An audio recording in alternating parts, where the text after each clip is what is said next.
ప్రార్థన చేసుకుందాం. అందరి కళ్ళు మూసుకొనండి, చిన్న ప్రార్థన చేద్దాం. చిన్న ప్రార్థన చేసి వాక్య భాగంలోకి వెళదాం. ఒక 2 నిమిషాలు మనమందరం కూడా ప్రభువును ఆయన మనతో మాట్లాడేలాగా ప్రార్థన చేద్దాం. సర్వసృష్టికి ఆదరణ కడుగుదలైన ప్రభువా, మహోన్నతుడ తండ్రి, మీ ఘనమైన పాదములకు వందనాలు నాయన. మరి ఒక ఆదివారాన్ని మాకు అనుగ్రహించారు ప్రభువా, మీ ఘనమైన వందనాలు నాయన. అయ్యా ప్రభువా, ఈ వారమంతా తండ్రి మా ప్రయాణాలలోనూ మా పనులలోనూ మీరే తోడుగా ఉన్నారు నాయన. అయ్యా ప్రభువా తండ్రి, ఈ యొక్క సమయం మాకు అనుగ్రహించినందుకు మీకు వందనాలు. మొదటిగా నాయన మీకు కృతజ్ఞత తెలియజేసుకుంటున్నాం ప్రభా. మమ్మల్ని కాపాడిన విధమును బట్టి మీకు కృతజ్ఞతలు నాయన. అయ్యా ఈ వారం ఈ సమయం మాకు దయచేసినందుకు, మా ముందు నైనా మరొక వారము ఉన్నది కనుక నాయన. అయ్యా ప్రభువా తండ్రి, ఈ వారం అంతా తండ్రి మీరే కాచి భద్రపరచండి. ఈ వారంలో కూడా తండ్రి నీలో నిలవబడేందుకు కావలసిన మాటలు మాకు అందించండి. అయ్యా ప్రభా, ఇప్పటి వరకు జరిగిన కాలములలో నాయన మా ద్వారా జరిగిన తప్పిదములను మేము అయా ఒప్పుకొని అయా క్షమాపణ పొందుకొనిలాగా మమ్మల్ని సరిచేయు మాటలు కూడా మాకు దయచేయమని మేము వేడుకొంచున్నాం ప్రభువా. ఏ సమస్యలో ఉన్నారు ప్రభువా, ఏ ఇబ్బందులో ఉన్నారు, ప్రతి సమస్య నుండి మీరే విడిపించండి, ప్రతి ఇబ్బంది నుండి మీరే విడిపించండి నాయన. పడి ఉన్న స్థితి నుండి లేవనెత్తగలిగిన దేవుడు ప్రభువా, మీ కృప చూపించండి ప్రభువా. మేము పడి ఉన్న స్థితిలో నుండి మమ్మల్ని లేవనెత్తండి అయా. మాకు కావలసిన అయా ప్రభువా ధైర్యమును ఆదరణను మాకు దయచేయమని మనం వేడుకొంచున్నాం ప్రభువా.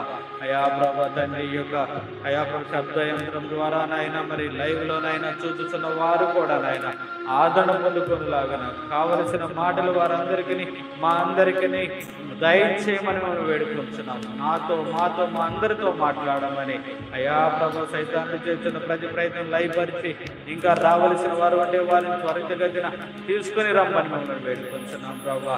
మీ కృపలో మమ్మల్ని ఒక్కసారి జ్ఞాపకం చేసుకొని ఈ యొక్క వాక్య ఆద్యంతములు మీరే మాతో ఉండి మాతో మాట్లాడమని, ఈ చిన్న ప్రార్థన ఆలకించమని ప్రభు అయిన యేసుక్రీస్తు పుణ్య నామంలో వేడుకొంచున్నాము తండ్రి, ఆమేన్. మరొకసారి మీ అందరికీ వందనాలండి, అందరికీ వందనములు. రోజు మనము ఒక వాక్యమును ధ్యానిద్దాం. యోహాను సువార్త 5వ అధ్యాయానికి ఒకసారి తిప్పండి. యోహాను సువార్త 5వ అధ్యాయము 2 నుంచి 9 వచనాలు. ఒక సంఘటన జరిగినది బైబిల్ గ్రంథములో. ఆ సంఘటన గురించి వ్రాయబడి ఉన్నది.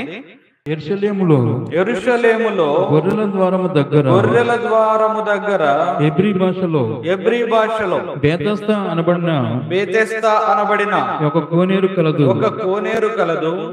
దానికి 5 మంటపములు కలవు. ఆయా సమయములకు దేవదూత కోనేటిలో దిగి నీళ్లు కదిలించుట కలదు.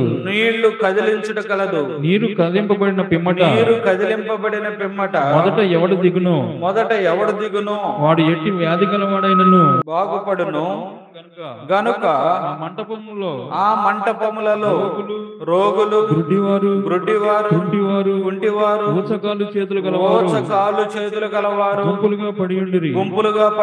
అక్కడ 38 ఏండ్ల నుండి వ్యాధి గల ఒక మనుషుడుండెను. యేసు వాడు పడి ఉండుట చూచి వాడు అప్పటికి బహుకాలము నుండి ఆ స్థితిలో ఉన్నాడని ఎరిగి స్వస్థపడగోరుచున్నావా అని వాని అడుగగా ఆ రోగి అయ్యా నీళ్లు కదిలింపబడినప్పుడు నన్ను కోనేటిలోనికి దించుటకు నాకు ఎవడనూ లేడు గనుక నేను వచ్చినంతలో మరి ఒకడు నాకంటే ముందుగా దిగునని ఆయనకు ఉత్తరమిచ్చెను. యేసు నీవు లేచి నీ పరుపెత్తుకొని నడువమని వానితో చెప్పగా వెంటనే వాడు స్వస్థత నొంది తన పరుపెత్తుకొని నడిచెను. చాలండి, హల్లెలూయా. యూదుల పండగ ఒకటి వచ్చెను కనుక యేసు యెరూషలేమునకు వెళ్ళెను. పండుగ కాలము యూదుల పండుగ ఒకటి వచ్చింది. యెరూషలేము యొక్క దేవాలయానికి యేసు ప్రభువారు వెళ్ళారు. చాలా జాగ్రత్తగా వినండి. ఆ యొక్క యెరూషలేముకు ఉన్న ఆ ద్వారాలు 12 ద్వారాలలో ఒక ద్వారము ఏమిటి? దాని పేరేమిటి? గొర్రెల ద్వారము. ఈ గొర్రెల ద్వారము దగ్గర ఒక కోనేరు ఉన్నది. ఆ కోనేరు యొక్క పేరేమిటి? బెథెస్దా. కోనేరు అంటే మనం సాధారణంగా చూస్తాం, ఇలా ఒక చిన్న కొలను లాగా ఉంటుంది, నీళ్లుంటాయి.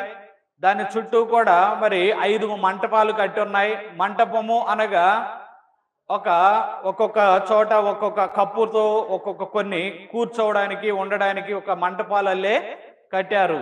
ఎన్ని మంటపాలు ఉన్నాయి? 5 మంటపములు ఉన్నాయి. 5 మంటపాలు ఉన్నాయి. ఈ 5 మంటపాలలో కూడా జనములు కిక్కిరిసి ఉన్నారు. జనములు అంటే వీళ్ళంతా కూడా ఎవరో? రోగులు, కుంటివారు, గ్రుడ్డివారు, ఓచ కాలు చేతులు గలవారు, వీళ్ళు అందరూ కూడా నిండిపోయి ఉన్నారు.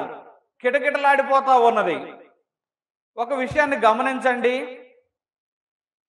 ఎందుకు అంతమంది అక్కడ ఉన్నారు అనే విషయమును మనం గమనిస్తే, దేవదూత దినమునకు ఒకసారి నీరు కదిలిస్తూ ఉండేది. ఆ దేవదూత కోనేటిలో దిగి నీళ్లు కదిలించుట కలదు. ఈ కోనేరులో నీరు ఎప్పుడైతే కదిలించబడుతూ ఉందో, మొదట ఎవరు దిగుతారో వాడికి ఎట్టి వ్యాధి ఉన్నా కానీ వాడికి స్వస్థత వస్తుంది. హల్లెలూయా. ఎట్టి వ్యాధి ఉన్నా కానీ వాడికి స్వస్థత వస్తుంది. ఇప్పుడు ఆశ, గుడ్డివాళ్ళు, కుంటివాళ్ళు, వాళ్ళు అందరూ కూడా ఆ కోనేరు చుట్టూ చేరుకూర్చున్నారు. ఎప్పుడు నీళ్లు కదిలించబడతాయా? ఎప్పుడు దిగుదామా? నేను స్వస్థపడాలి, నేను స్వస్థపడాలి, నేను స్వస్థపడాలని ఆశతో అందరూ కూడా చూస్తా ఉన్నారు. ఆశపడి చాలా మంది జనాలు పోగయ్యారు. అక్కడ జనములు అనగా కుంటి వాళ్ళు, ఇక్కడ ప్రత్యేకం గుడ్డి వాళ్ళు, రోగములు గలవాళ్ళు. వీళ్ళందరూ అక్కడ ప్రోగయి ఉంటే వాళ్ళలోనట ఒక ప్రత్యేకమైన వ్యక్తి ప్రభు చూస్తూ ఉన్నాడు. అతడు ఎన్ని సంవత్సరాల నుండి అక్కడ ఉన్నాడు? 38 సంవత్సరాల నుండి అక్కడే పడి ఉన్నాడు. 38 సంవత్సరాల నుండి ఆ కోనేరు నీరు కదిలించబడినప్పుడు తను కూడా దిగాలని, స్వస్థపరచబడాలని ఆశతో అతను ఎదురు చూస్తూ ఉన్నాడు. గాని 38 సంవత్సరాల నుండి ఒక్క రోజు కూడా తనకు అదృష్టం దక్కల. ఎప్పుడైతే నీళ్లు కదిలించబడుతున్నాయో ఎవరో ఒకళ్ళు వెళ్ళి ఈయనకన్నా ముందు దిగేస్తున్నారు. 38 సంవత్సరాలు అలాగే పడి ఉన్న తర్వాత అతనికి ఒక శుభవార్త ఏమిటయ్యా అంటే, యేసు ప్రభు వారు అక్కడికి వచ్చారు. ఆ పండగ కాలంలో అన్ని ప్రదేశంలో ఆయన చూసుకుంటూ ఆ యొక్క ప్రదేశంలో లేకపోతే ఆ దేవాలయంలో తిరుగుతూ ఉన్నప్పుడు, ఈ కోనేరు అనే మండపం దగ్గరికి వచ్చినప్పుడు ఒక్కొక్కరిని చూస్తూ ఉంటే యేసు ప్రభు వారికి ప్రతి ఒక్కరి గురించి తెలుసు. ఈ వ్యక్తిని చూసినప్పుడు ఇతడు చాలా కాలం నుండి అక్కడ పడి ఉన్నాడు అనే విషయము అర్థమైనప్పుడు, 38 సంవత్సరాల నుండి ఈయన ఇక్కడ పడి ఉన్నాడు అనే విషయం అర్థమయ్యి ఆయన దగ్గరికి వచ్చాడు. ఇక్కడ ఒక విషయాన్ని మనము ఆలోచిస్తే, యేసు ప్రభు వారు తన యొక్క జీవిత కాలము అనగా భూమి మీద ఆయన బ్రతికి ఉన్న కాలం ఎంత? 33.5 సంవత్సరాలు. ఆయన బోధించనారంభించినప్పుడు ఆయన వయసు ఎంత? 30 సంవత్సరాలు. లూకా సువార్త 3వ అధ్యాయము 23వ వచనంలో ఒకసారి చూద్దాం రండి. యేసు బోధింప మొదలు పెట్టినప్పుడు ఆయన దాదాపు 30 ఏండ్ల ఈడు గలవాడు. చాలండి. ఎంతటి యేసు ప్రభు వారి వయసు అప్పటికి 30 సంవత్సరాలు.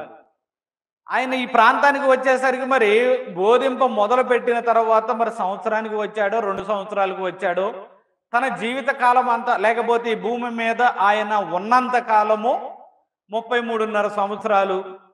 అనగా యేసు ప్రభు వారు 30-31 సంవత్సరాల వయసులో ఆ కోనేడు దగ్గరికి వస్తే అక్కడ పడి ఉన్నవాడు వయసు ఎంత? లేకపోతే అక్కడ పడి ఉన్న కాలము ఎంత? అక్కడ రోగి యొక్క పడి ఉన్న కాలము 38 సంవత్సరాలు. అంటే వాడు ఆ రోగముతో అక్కడ పడి ఉన్న సమయానికి యేసు ప్రభు వారు ఇంకా ఈ భూమి మీద పుట్టల. అంత సీనియర్ అన్నమాట. ఎంత సీనియరు? యేసు ప్రభు వారు ఈ లోకంలో పుట్టక మునిపే తన స్థితి ఎలాంటి స్థితి అంటే పడిపోయి ఉన్న స్థితి. 38 సంవత్సరాలు అప్పటికి అక్కడ పడిపోయి ఉన్నాడు. అప్పటికి యేసు ప్రభు వారు కూడా ఈ లోకానికి రాలా.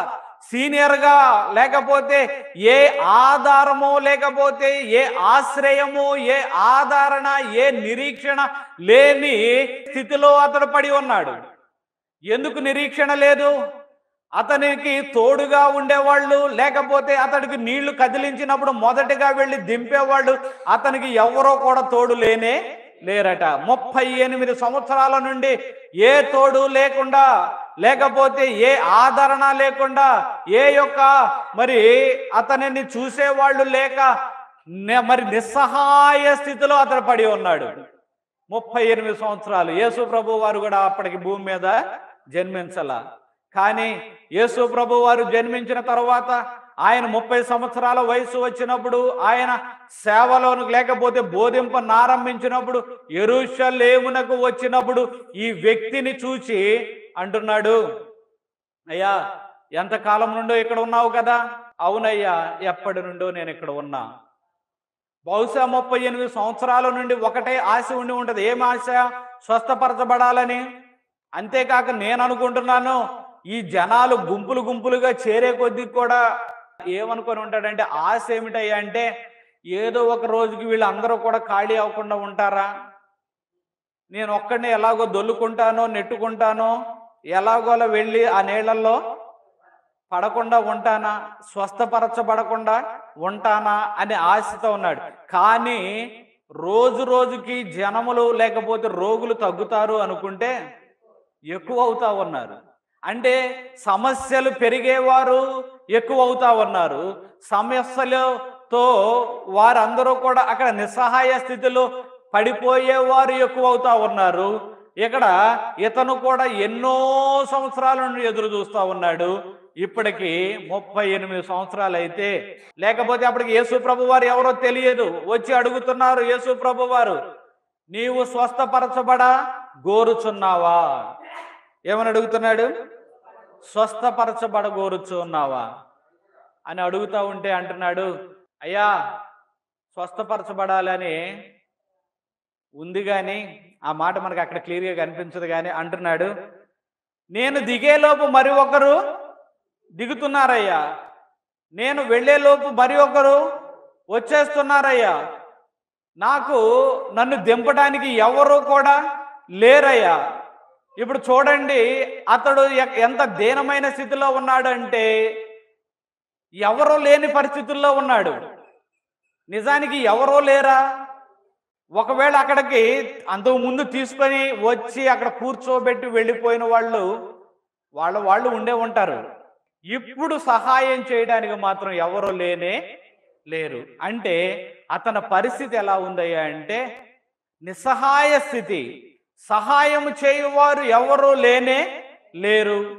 ఇప్పుడు అతడు చెబుతున్నాడు, అయ్యా నేను పడి ఉన్న స్థితి నుండి నన్ను లేపగలిగిన వాళ్ళు ఎవరు కూడా లేరయ్యా.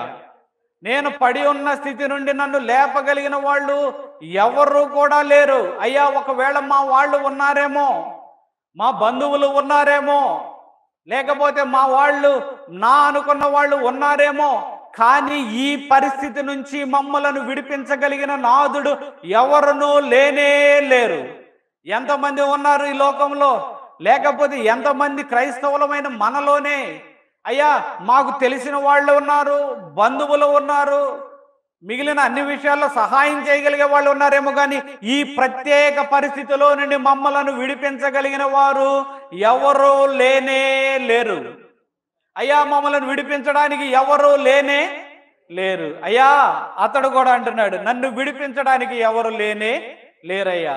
నేను పడి ఉన్న స్థితిలో నుండి నన్ను లేవనెత్తగలిగిన వాడు లేడయ్యా. మా బంధువుల్లో లేరు, నా మిత్రుల్లో లేరు, మా గ్రామంలో లేరు, మా పట్టణంలో లేరు, మా దేశంలో, మా జిల్లాలో, మా రాష్ట్రంలో ఎవరూ లేరయ్యా. ఈ స్థితి నుండి లేపగలిగిన వాడు మరి ఆ దేవుడేనయ్యా. అయ్యా ఇలాంటి నిస్సహాయ స్థితిలో నేను పడి ఉన్నానయ్యా. యేసు ప్రభు అంటున్నాడు, అయ్యా నేను ఒక మాట అడుగుతూ ఉన్నా, స్వస్థపరచబడ కోరుచున్నావా, ఆశపడుచున్నావా? అయ్యా నాకెవరో లేరయ్యా, యేసు ప్రభు ఏమని అడుగుతున్నాడు? స్వస్థపరచబడగోరుచున్నావా లేదా? ఇతను చెబుతూ ఉన్నాడు సమాధానం, స్వస్థపరచబడగోరుతున్నానయ్యా, స్వస్థపరచబడాలని ఆశ ఉన్నదయ్యా అనే మాట కాకుండా ఏం మాట వస్తుంది? నాకు ఎవరు లేరయ్యా, ఎవరు కూడా నాకు లేరు అని చెబుతూ ఉన్నాడు. అయితే ప్రభు అంటున్నాడు, నీకు ఎవరు లేరేమో, నిన్ను ఈ స్థితి నుండి విడిపించగలిగిన వారు నీ బంధువులు ఎంతమంది ఉన్నా వాళ్ళు విడిపించలేరేమో, కానీ విడిపించగలిగిన నేను ఉన్నాను అని ఆయన ఈరోజు మనకు కూడా భరోసా ఇస్తూ ఉన్నాడు. హల్లెలూయా. అతను కూడా చెబుతున్నాడు, అయ్యా నీ దుఃఖ దినములు సమాప్తమైపోయాయి, ఈ రోజుతో నేను స్వస్థపరచబోరుచున్నాను అని అంటూ, నీ పరుపు ఎత్తుకొని నీవు లేచి నడువుము, నీ పరుపు ఎత్తుకొని నీవు లేచి నడువు అనగానే అతడట దిగ్గున లేచి తన పరుపెత్తుకొని, వాడు వెంటనే స్వస్థత నుండి తన పరుపెత్తుకొని నడవసాగాను. హల్లెలూయా. పరుపెత్తుకొని నడిచాను. నిజానికి ఇతనికి ఆశ ఏమిటి? కోనేటిలో ఉన్న నీరు కదిలించబడినప్పుడు స్వస్థపరచబడాలి అని.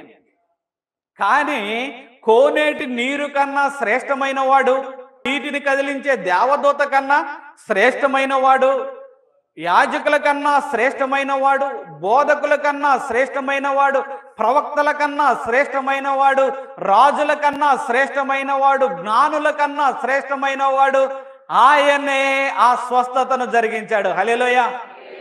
ఎందుకని అంటారు? నిజానికి అతడు ఆశపడుతుంది ఏమిటయ్యా అంటే కోనేరులో ఉన్న నీటి ద్వారా స్వస్థపరచబడాలని. హల్లెలూయా. కానీ దేవుడు నిర్ణయించినది ఏమిటయ్యా అంటే కోనేటి నీరు కన్నా శ్రేష్టమైన జీవ జలపు ఓటలు కలిగిన ఆయన నోటి ద్వారా స్వస్థపరిచాడు. హల్లెలూయా. అందుకని యేసు ప్రభు వారు అంటారు, నేను ఇచ్చు నీరు తాగితే మరలా దప్పికొనరు అనే మాట మనకు ముందు అధ్యాయంలో కూడా కనిపిస్తూ ఉంది. ఒకసారి అది చూద్దాం రండి. ముందు 4వ అధ్యాయంలో ఒక మాట కనిపిస్తుంది, చూద్దాం రండి. 10వ వచనం, 4వ అధ్యాయం 10వ వచనం. అందుకు యేసు, నీవు దేవుని వరమును నాకు దాహముకిమ్మని నిన్ను అడుగుచున్న వాడెవడో, నాకు దాహమునకిమ్మని నిన్ను అడుగుచున్న వాడెవడో, అదియు ఎరిగి ఉంటే నీవు ఆయనను అడుగుదువు, ఆయన నీకు జీవజలమునిచ్చునని ఆమెతో చెప్పాను. ఆయన నీకు జీవజలమునిచ్చునని ఆమెతో చెప్పాను. ప్రభు వారు చెబుతూ ఉన్నారు, నా వాక్కు జీవ జలము. హల్లెలూయా. ఆ వ్యక్తి ఏమో ఏ నీటితో స్వస్థపరచబడాలనుకున్నాడు? ఏ జలముతో స్వస్థపరచబడాలనుకున్నాడు? కోనేటిలో ఉన్న నీటితో కోరాడు, లేకపోతే స్వస్థపరచబడాలి అని అనుకున్నాడు. కానీ అంతకన్నా శ్రేష్టమైన యేసుక్రీస్తు అంటున్నాడు, నా వాక్కే జీవ జలపు ఓట. హల్లెలూయా. నా వాక్కులో ఉన్న శక్తి, నా వాక్కు ప్రకారము జీవించువాడు వాని కడుపులో నుండి కూడా జీవజల నదులు పారును అనే మాట అంటాడు. 7వ అధ్యాయము 37వ వచనం ఒకసారి చూద్దాం రండి. ఆ పండుగలో యేసు నిలిచి, ఎవడైనా దప్పికొనిన ఎడల నా యొద్దకు వచ్చి దప్పి తీర్చుకొనవలెను. నా యందు విశ్వాసముంచు వాడెవడో లేఖనము చెప్పినట్టు వాని కడుపులో నుండి జీవజల నదులు పారునని బిగ్గరగా చెప్పాను. హల్లెలూయా. జీవజల నదులు, ఆయన మాటే జీవజలము. హల్లెలూయా. అమ్మా, నా మాటలే జీవజలము అని ఆ సమరయ స్త్రీతో కూడా నీకు జీవజలమును ఇచ్చునని సమరయ స్త్రీతో కూడా చెబుతూ ఉన్నాడు. అయితే ఈ రోజున ఆ జీవజలమైన యేసయ్య మాటను నీవు అంగీకరిస్తావా? జీవజలమైన యేసయ్య మాట వైపు నీవు విశ్వాసం ఉంచుతావా? జీవజలమైన యేసయ్యను నీవు ఆ జీవజలమును నీకు అనుగ్రహించమని అడుగుతావా? అడిగినట్లయితే ఆయన నీకు ఆ జీవజలమును అనుగ్రహించును. హల్లెలూయా.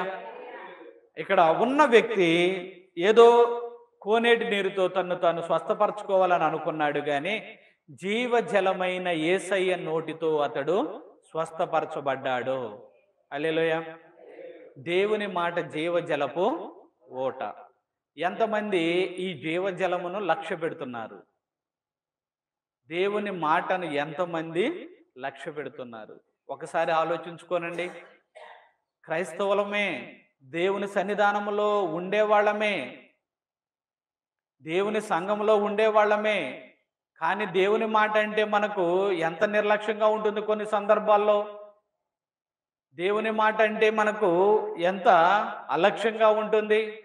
దేవుని మందిరం విషయంలో ఎంత అలక్ష్యంగా ఉంటున్నాం.